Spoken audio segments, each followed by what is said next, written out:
Today I'm going to show you how to create an optimized cut list using Fusion 360 in under a minute. Head to the Export menu, select the OBJ format, hit Export, wait a few moments. Now you can head over to Cut List Evolution, open up the Imports panel and click on the Fusion 360 button. Now all you need to do is drag the OBJ file into the area here. You can scroll down and there'll be a preview of your parts.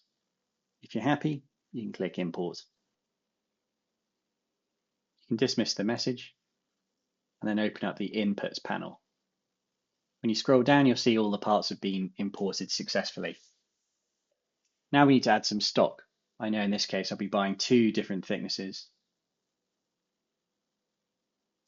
Select Auto Add and then hit the Calculate button.